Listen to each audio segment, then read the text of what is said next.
Good morning students, आज हम लोग अपना नया टॉपिक स्टार्ट करेंगे, प्रिंसिपल ऑफ रिवर्सिबिलिटी।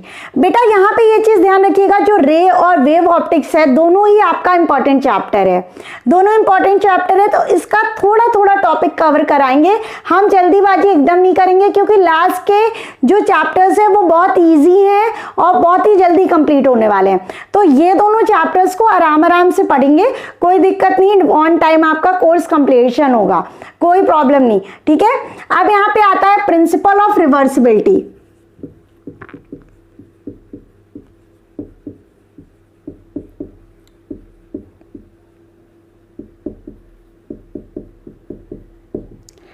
ठीक है, अब इसका क्या मतलब होता है देखिएगा, हम समझाते हैं पहले कॉन्सेप्ट को। ये आपका फर्स्ट मीडियम है, ये आपका सेकेंड मीडियम है, ठीक है। और ये आप ले लीजिए रेयरर मीडियम है फर्स्ट मीडियम, और ये आपका डेंसर मीडियम है। हम लोग ने एक स्नेल्स लॉ पढ़ा था, साइन आई अपॉन साइन आर क्या होता है, कांस्टेंट होता है। तो अब यहाँ पे देखिएगा उसी का हम लोग यूज करेंगे। मान लीजिए एक इंसिडेंट रे आपकी आई, स्ट्राइक करी इसे, ठीक है, यहाँ पे स्ट्राइक करी। नेक्स्ट आपका ये जो होगा, यहाँ से नॉर्मल ड्रॉ करेंगे at the point of incidence. Now क्या होगा, रिफ्रैक्शन होगा, ठीक है। ये रेयरर मीडियम है, डेंसर मीडियम है, और ये आपका क्या करेगा, डेंसर मीडियम है, तो इसको ऐसे पास करना चाहिए लेकिन बेंड्स टुवर्ड्स नॉर्मल, ये हो जाएगा, समझ रहे हो। तो ये आपका यहाँ से हमें क्या, यहाँ क्या देखना है, हमें ये देखना है, मान लीजिए ये एयर है, ये क्या है आपका ग्लास है। तो हम प्रूफ रिवर्सिबिलिटी क्या करेंगे, मान लीजिए यहां पे आप एक मिरर रख देते हैं, प्लेन मिरर रख देते हैं, समझ रहे हो। ये i incident ray, angle of incidence, ये हो गया एंगल ऑफ रिफ्रैक्शन। अब यहां पे देखो कि हमारी रे आई, ठीक है, और यहां पे क्या हो गई, रिफ्रैक्ट हो गई। अगर हमने ये जो पाथ था इसी के अलोंग ये जो रे आ रही थी, ये यहाँ पे एक प्लेन मिरर रख दिया, तो अब क्या होगा, ये रे अपने ओन पाथ, जिस पाथ से आई थी उसी पे रिटर्न हो जाएगी। जब हम प्लेन मिरर रख देंगे यहाँ पे मान लो प्लेन मिरर रख दिया, तो जिस पाथ से आई थी उसी पाथ पे रिटर्न हो जाएगी। कैसे, अब यहाँ पे देखिए ये इंसिडेंट रे हो जाएगी आपकी, और फिर यहाँ पे क्योंकि यहाँ देखिएगा, फिर यहाँ पे नॉर्मल बनाएंगे। अब आपका जो रे होगी वो क्या होगी, डेंसर टू रेयरर जा रही है, ठीक है। जब डेंसर टू रेयरर जाएगी तो ये क्या होगा, बेंड्स अवे फ्रॉम नॉर्मल। तो समझ में आया, मेन मुद्दा यहाँ पे क्या था कि आपने प्लेन मिरर रख दिया तो आपकी जो लाइट होगी वो रिवर्स हो जाएगी अलोंग इट्स ओन पाथ, और ये मिरर जो होना चाहिए वो नॉर्मली रखा होना चाहिए, नॉर्मली रखा होना चाहिए, समझ गए। तो अब यहाँ पे देखो, अगर इसको लिखें तो यहां पे लिखेंगे the ray is reversed along its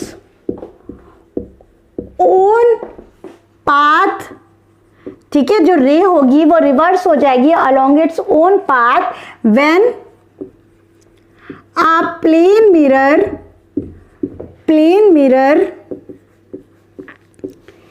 is placed normally to its path at denser medium। समझिए, डेंसर मीडियम में हमने अगर प्लेन मिरर रख दिया तो वो क्या हो गया, अपने पाथ पे रिटर्न हो जाएगी सेम पाथ से। तो ये हो गया, the ray is reverse along its own path when a plane mirror is placed normally to its path at denser medium. Normally रखा है मतलब परपेंडिकुलर, ये आपकी रे आई तो ये परपेंडिकुलरली रखोगे आप, समझिए। तो ये आपका कॉन्सेप्ट हो गया। इसका अभी हम डेरिवेशन निकालते हैं, इसको नोट डाउन कर लीजिएगा। देखिए, अच्छा यहाँ पे हम बताते हैं कैसे होगा इसका डेरिवेशन। हम लोग ने स्नेल्स लॉ पढ़ा, स्नेल्स लॉ हमारा क्या कहता है, अगर मान लीजिए रे होगा, if ray is passing from rarer to denser. ठीक है, अगर हमारी जो रे होगी वो रेयरर से डेंसर जाती है तो आप यहां पे देखो, यहां पे क्या हो जाएगा, ये आपका क्या होगा, ये रेयरर ये डेंसर, तो आपका क्या हो जाएगा, refractive index of denser medium हमने क्या लिया, glass with respect to air. ठीक है, refractive index of glass with respect to air. ठीक है, refractive index of second medium with respect to first medium, हमारी रेयरर टू डेंसर आ रही है, तो यहां पे ये क्या हो जाएगा, साइन आई अपॉन साइन आर, ये आपकी पहली इक्वेशन हो जाएगी। ठीक है, अगर हम ये देखिए यहां पे आपको क्या होता है, ऑब्जर्वर पे डिपेंड कर रहा है। ठीक है, ऑब्जर्वर पे डिपेंड करता है। अगर मान लीजिए हम यहां से देखते हैं तो ये हमारी जब ये रिटर्न होगी तो ये क्या होगी, इंसिडेंट रे हो जाएगी। ठीक है, पहले तो यहां से ये वाली इंसिडेंट हुई, जब यहां पे रिफ्लेक्शन होगा, मिरर रखा है, रिफ्लेक्शन होगा तभी तो अपने सेम पाथ पे जाएगी। ठीक है, तो ये आपकी क्या हो जाएगी, अब इंसिडेंट हो जाएगी। तो यहां पे लिख लीजिए, इफ रे passes from denser to rarer। ठीक है, अगर रे डेंसर टू रेयरर जाएगी तो आप बताओ यहां पे, तो हम लोग क्या निकालेंगे, refractive index of air with respect to glass, ये हमारा क्या हो जाएगा, sine are upon sine I. समझ में आ रहा क्यों ऐसा हुआ, समझो। अब जब सेकंड का केस देख रहे हैं, जब हमने साइन आर अपॉन साइन आई क्यों लिखा है, क्योंकि जब हम लोग सेकंड केस देख रहे हैं तो ये हमारा जब इधर रिफ्लेक्ट कर गया, ये एंगल ऑफ इंसिडेंस हो गया। ठीक है, ये आपका रिफ्लेक्ट करा, ये इंसिडेंस एंगल हो गया, और फिर जब ये बाहर जाएगा, आफ्टर रिफ्लेक्शन की बात करें तो ये क्या होगा, आपका क्या हो जाएगा, रिफ्रैक्टेड एंगल हो जाएगा। समझो, जब हमारा आफ्टर रिफ्लेक्शन ये इंसिडेंट हो जाएगा और ये रिफ्रैक्शन हो जाएगा, रिफ्रैक्टेड एंगल। मेरे ख्याल से समझ गए होंगे, इसीलिए साइन आई की जगह क्या हो गया, sign are upon sine i. समझो, अगर ये सेकेंड इक्वेशन है, मल्टीप्लाई बोथ द इक्वेशन। ठीक है, आप मल्टीप्लाई कर दीजिए, रुकिएगा, इसको मिटा देते हैं। मुद्दा तो समझ गए होगे आप लोग, कहां पे डिफरेंस आया है। देखो, बात ये हो गई, हमने क्या कहा, multiply first equation with second. ठीक है, तो ये हो गया, इन दोनों को मल्टीप्लाई कर दीजिए, ए म्यू जी इंटू जी म्यू ए, इन और राइट हैंड साइड को दोनों को मल्टीप्लाई कर दो, sine I upon sine r into sine are upon sine i. समझो, अब यहां पे देखो बेटा, कंफ्यूज मत हो ना, जो मीडियम से आप लाइट को पास करा रहे हो, ठीक है, उस मीडियम के हिसाब से देखना है। समझो, जब नीचे से रिफ्लेक्शन हो रहा था तो दोनों चेंज हो गया। मेरे ख्याल से ये मुद्दा बहुत बार हम बता चुके हैं। ठीक है, साइन आर से साइन आर कैंसिल, साइन आई से साइन आई कैंसिल, तो ये राइट हैंड साइड 0 हो गया। बहुत मारेंगे, बहुत पिटाई कर देंगे, 1 हो जाएगा इधर। म्यू जी बहुत से मारती हैं, ऐसा करते हैं, कॉपी हमने बहुत बार चेक करी है।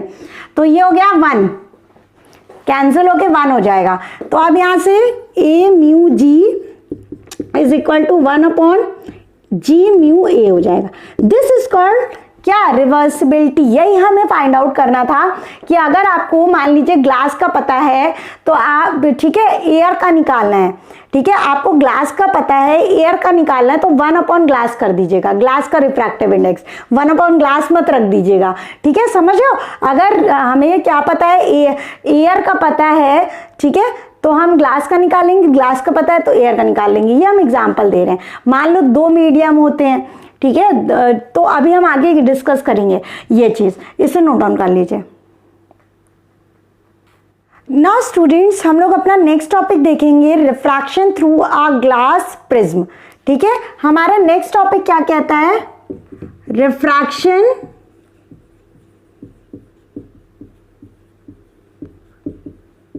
Through a glass prism.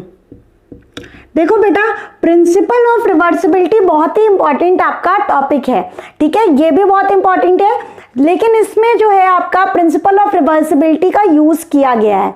समझो, इसमें क्या करना है, हमें एक ग्लास स्लैब लेना है, प्रिज्म नहीं, वो बाद में आएगा, स्लैब, ठीक है, हमें ग्लास स्लैब लेना है। पहले हम लोग कॉन्सेप्ट समझते हैं। ये हमारा हो गया ग्लास स्लैब,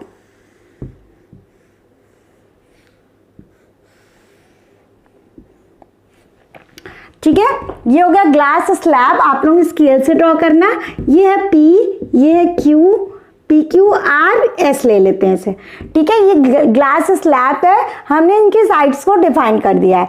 अब हमें क्या करना है, इंसिडेंट रे लेना है। हमने माना कि यहां से एक इंसिडेंट रे आ रही है,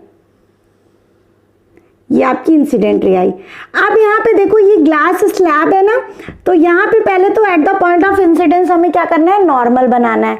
समझ रहे हो, नॉर्मल हमने बना लिया। अब उसके बाद हम क्या करेंगे, देखो रेयरर टू डेंसर जा रही है, अब इसे तो जाना चाहिए सीधा, लेकिन ये सीधा ना जाके क्या करेगी, बेंड कर जाएगी, ठीक है, बेंड कर गई, ठीक है। इसको थोड़ा सा और वैसे बना देते हैं, इसको थोड़ा सा ये बना दिया, अब क्लियर दिख रहा होगा, ठीक है। ये normal at the point of incidence normal था। अब क्योंकि हमारे ये रे आ रही थी, इसको सीधे जाना था, लेकिन क्योंकि मीडियम में चेंज होने की वजह से स्पीड क्या हो गई, कम हो गई।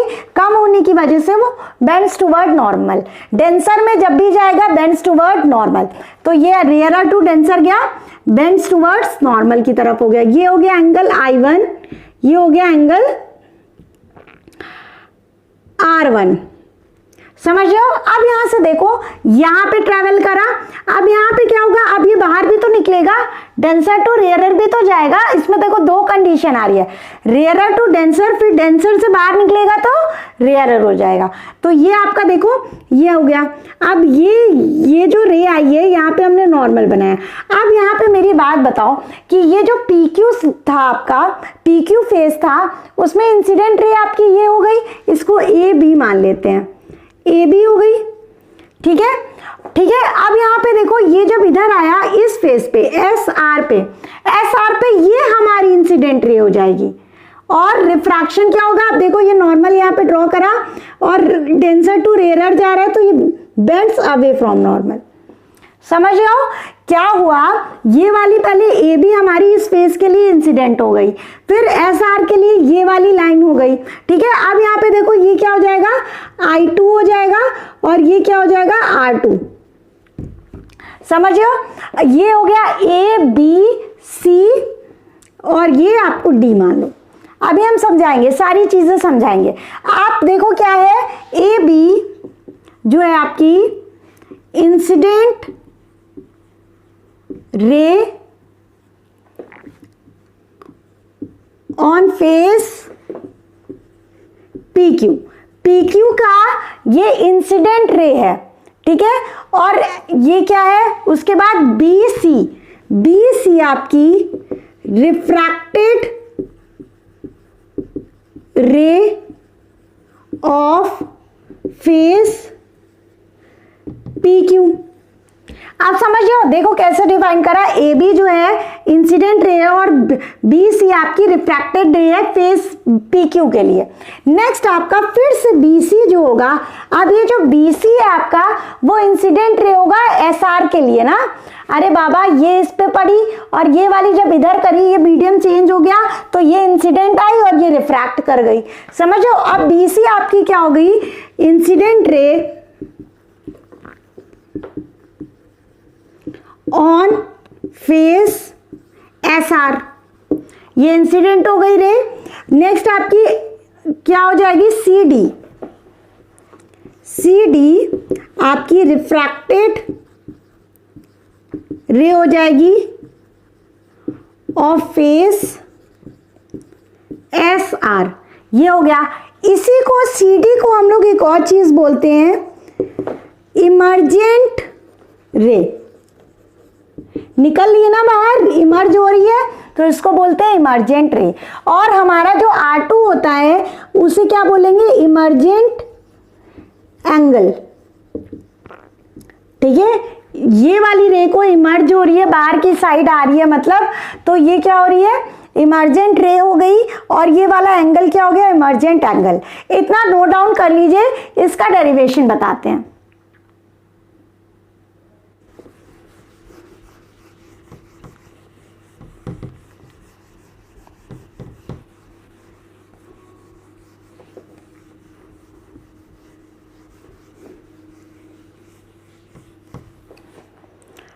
नाउ स्टूडेंट्स, हमने जैसा कि बताया था, स्नेल्स लॉ बहुत ही इंपॉर्टेंट टॉपिक है, बार बार हम बोल लेते हैं स्नेल्स लॉ और रिवर्सिबिलिटी, याद कर लीजिएगा, समझ लीजिएगा। अब यहाँ पे देखिए, स्नेल्स लॉ लगाते हैं। ठीक है, अब यहाँ पे पहली कंडीशन इसके लिए ABC पे लगाते हैं, ABC वाले पे। ठीक है, अब यहाँ पे देखना, स्नेल्स लॉ लगाते हैं जब हमारा, तो हमें पता है क्या होता है, sine I upon sine R, refractive index of second medium with respect to first, that means refractive index of glass with respect to air आपका क्या हो जाएगा, sine I1 upon sign I2। समझो, ये आपकी पहली इक्वेशन हो गई। नेक्स्ट आपका स्नेल्स लॉ फिर से लगाएंगे हम लोग, किसके लिए, BCD के लिए, BCD। ठीक है, तो यहां पे क्या हो जाएगा, रिफ्रैक्टिव इंडेक्स ऑफ, ये आप फर्स्ट मीडियम हो गया इस वाले फेस के लिए ना, तो और ये क्या हो गया, सेकेंड मीडियम। तो अब यहां पे देखो, refractive index of air with respect to क्या, glass, refractive index of air with respect to glass आपका क्या हो जाएगा, साइन,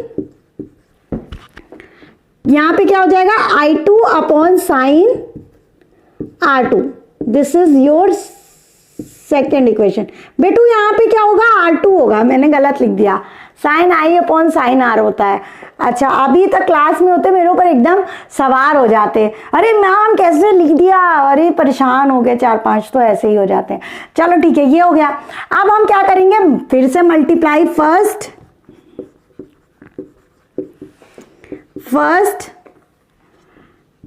विथ सेकेंड। अच्छा, यहां पे रुको रुको रुको रुको, I2 R2, I1 और ये R1।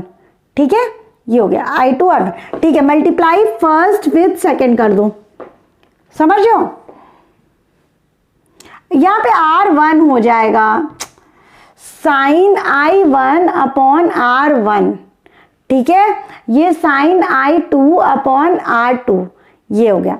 इसको मल्टीप्लाई कर दो फर्स्ट और सेकेंड को, तो यहां से क्या हो जाएगा, sine I1 upon sine R1 is equal into sine, ये इन दोनों को मल्टीप्लाई करो, राइट को, sine I2 upon sine R2 is equal to क्या हो जाएगा, यहां पे देखो, mu A into A mu G. इन दोनों को मल्टीप्लाई कर दिया, लेफ्ट हैंड साइड वाले को राइट को मल्टीप्लाई कर दिया, लेफ्ट को मल्टीप्लाई कर दिया, क्योंकि हमें किससे पता है, रिवर्सिबिलिटी से पता है कि हमारा क्या होता है, glass with respect to air is equal to 1 upon refractive index of air with respect to glass. हमको ये पता है refractive index of glass with respect to air is equal to 1 by refractive index of air with respect to glass, अभी पढ़ा हुआ है, तो यहाँ पे ये पुट कर दे, इसको नोट डाउन कर लीजिए पहले ना स्टूडेंट्स। हम लोग यहाँ तक अपना क्वेश्चन डिराइव कर चुके थे। यहाँ पे देखना, हमें पता है ये रिलेशन कि refractive index of glass with respect to air is equal to 1 by refractive index of air with respect to glass. अगर हम इसकी जगह 1 upon mu A G put कर दे तो यहाँ पे क्या हो जाएगा, sine I1 upon sine R1 into sine I2 upon sine R2 is equal to refractive index of air with respect to glass into, यहाँ पे इसकी जगह क्या पुट कर दे, refractive index of air with respect to glass, ये cut के क्या हो जाएगा 1 हो गया। ये आपका क्या आ जाएगा, sine I1 upon sine R1 is into sine I2 upon sine R2। अब यहाँ पे देखो कि हमारा PQ क्या है, PQ स्लैब है, ठीक है, स्लैब है। तो यहाँ पे देखो PQ आपका SR के पैरेलल होगा, ठीक है, क्योंकि PQ होगा इस पैरेलल टू SR। तो अब ये दोनों एंगल इक्वल हो जाएंगे। अरे बाबा आप लोग ने कितनी बार पढ़ा हुआ है ये चीज कि दो पैरेलल रे हैं, ये ऐसे जा रही है तो आपका क्या हो जाएगा, ठीक है, ये वाला एंगल इसके इक्वल हो जाएगा। ये पढ़ा था अल्टरनेट एंगल से, तो आपका ये वाला एंगल जो है ये वाले एंगल के इक्वल हो जाएगा। दैट्स मीन्स एंगल I, तो इससे क्या हमें समझ में आ रहा है, angle R1 is equal to angle I2 आ रहा है। तो अब R1 की जगह हम लोग I2 पुट कर सकते हैं, पुट कर दो फटाफट, sign I1 upon sine R1 की जगह I2 into sine I2 upon sine R2 is equal to 1। तो यहां से देखो इससे ये कैंसिल हो जाएगा, आपका ये जो रिलेशन आ जाएगा, यहाँ पे देखिएगा, यहाँ पे रिलेशन आपका आ जाएगा sine I1 upon sine R2 is equal to 1 और sine I1 is equal to sine R2। That's means इसका मतलब क्या समझ में आया आपको कि ये जो जिस एंगल से इंसिडेंट हुआ उसी से इमर्ज हो जा रहा है, ठीक है, उतने ही एंगल से इमर्ज हो रहा है, समझ रहे हो। देखो हमने अभी तक जितने भी केसेस बताए, हमने कभी ये नहीं कहा कि angle of incidence is equal to angle of refraction होगा, हमने नहीं कहा, क्योंकि बेंड हो जा रही थी लाइट, इसलिए नहीं बोला। लेकिन अब यहाँ पे क्या बोल रहे हैं हम कि इंसिडेंट रे और इंसिडेंट एंगल और इमर्जेंट एंगल जो होगा आपका इक्वल होगा। यहां से देखो आ रहा है, अगर फॉर स्मॉल एंगल ले लोगे, फॉर स्मॉल एंगल्स के केस के लिए, फॉर स्मॉल एंगल हमारा I1 is equal to I2 हो जाएगा, सॉरी R2 हो जाएगा। और R2 हमने क्या बताया था, R2 को हम क्या बोलते हैं, सबसे पहले ही बताया कि इमर्जेंट बोलते हैं। ये बाहर की साइड जा रही है तो इमर्ज हो रही है, तो इसको क्या बोलते हैं, इमर्जेंट। तो ये I1 इज इक्वल टू क्या हो जाएगा, E के बराबर। दैट्स मीन्स आपका जो इंसिडेंट एंगल होगा वो जो होगा आपका इमर्जेंट एंगल के इक्वल होगा। अब यहाँ पे एक चीज समझिएगा, ठीक है, इसको नोट डाउन कर लीजिए। जब इसको आप इसे बढ़ाते हैं, मान लीजिए ऐसे जाती, इसको आप ऐसे बढ़ाते, तो हमेशा याद रखिएगा जो इंसिडेंट रे है और इमर्जेंट रे होती है वो पैरेलल होती है, और इन दोनों की परपेंडिकुलर डिस्टेंस को क्या बोलते हैं, लैटरल डिस्प्लेसमेंट। बहुत इंपॉर्टेंट टर्म है लैटरल डिस्प्लेसमेंट, ठीक है। ये आपका कॉन्सेप्ट हो गया, मुद्दा हो गया, मेरे ख्याल से और कोई चीज नहीं है। लैटरल डिस्प्लेसमेंट आपको याद करना है, ठीक है। जो एंगल, ये क्या होता है, नॉर्मली जो होता है इंसिडेंट रे और इमर्जेंट रे, क्या जो नॉर्मली डिस्टेंस होती है, नॉर्मली समझो परपेंडिकुलर डिस्टेंस होती है, उसी को क्या बोलते हैं। क्योंकि ये दोनों जब याद रखना, इमर्जेंट और इंसिडेंट रे क्या होगी, पैरेलल होगी।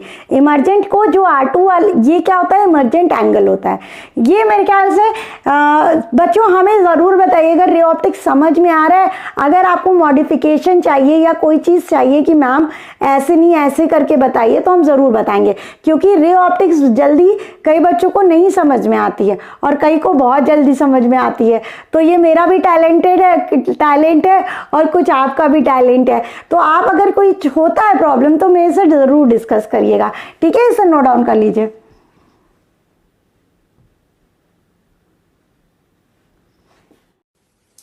Hello students, kindly watch my other videos and don't forget to subscribe, like and also share my videos with your friends.